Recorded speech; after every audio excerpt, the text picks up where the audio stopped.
Hey guys, going to introduce you into my newest build. This is going to be my hit and run Wraith, I'm going to call it.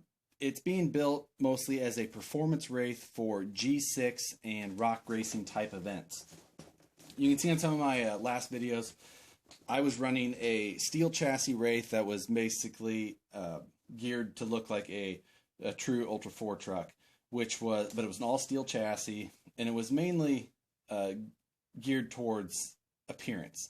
So this one is going to be a mix of both. I want it to still look good, but it's going to be more focused on performance parts to really be more competitive in those rock racing or G6 type events. So anyway, I'm going to be starting with a stock axial RTR Wraith.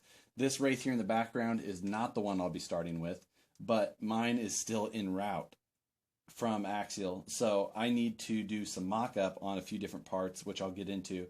So I've got this one here to use for that, which is just a loaner from a friend. So anyway, like I said, I'll be starting with a stock RTR Wraith. I'll be using the chassis for the most part. However, the first thing I'll be doing is modifying it to use this DMG Stiffy kit. This is an aluminum piece. It's very lightweight, and you cut off the back of the chassis, all of this, and as well as the center sections, and then this drops in, and it's a shorter version, so it stops quite a bit further, and then you still have this rear bar around the back, so it gives it a little bit different look there. It really changes the appearance from what a normal Wraith looks like. Also, it's got the straight eyebrow bar, which actually has a pretty big effect on the final outcome. Also up front, I'll be using this HD bumper set from the DMG as well. Now this is steel, not aluminum.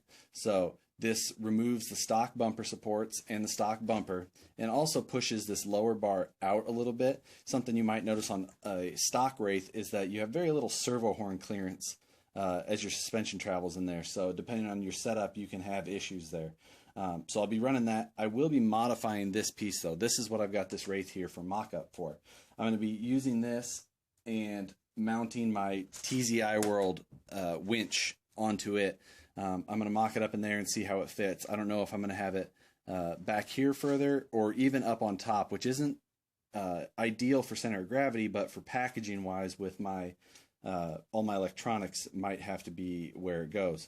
I do believe that it will fit up here and still clear the hood, but we'll see once I get into that. So that gets into the chassis mods.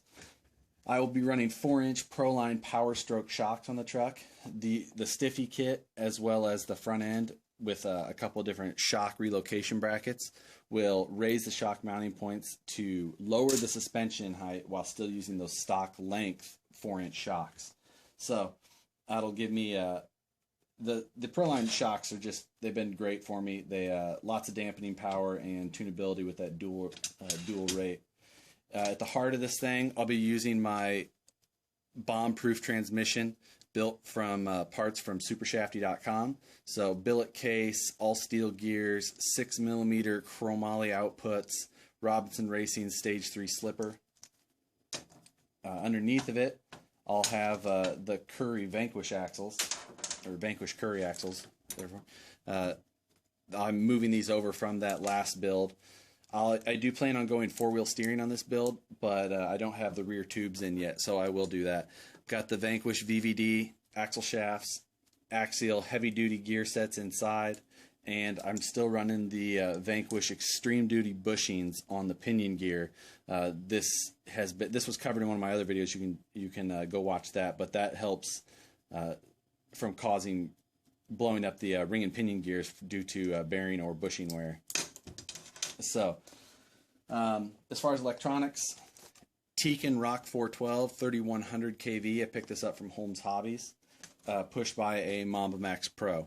So, the new Futaba 614 FFE. This is it's the built-in antenna, so there's no external antenna wire to use. So I'll be using that.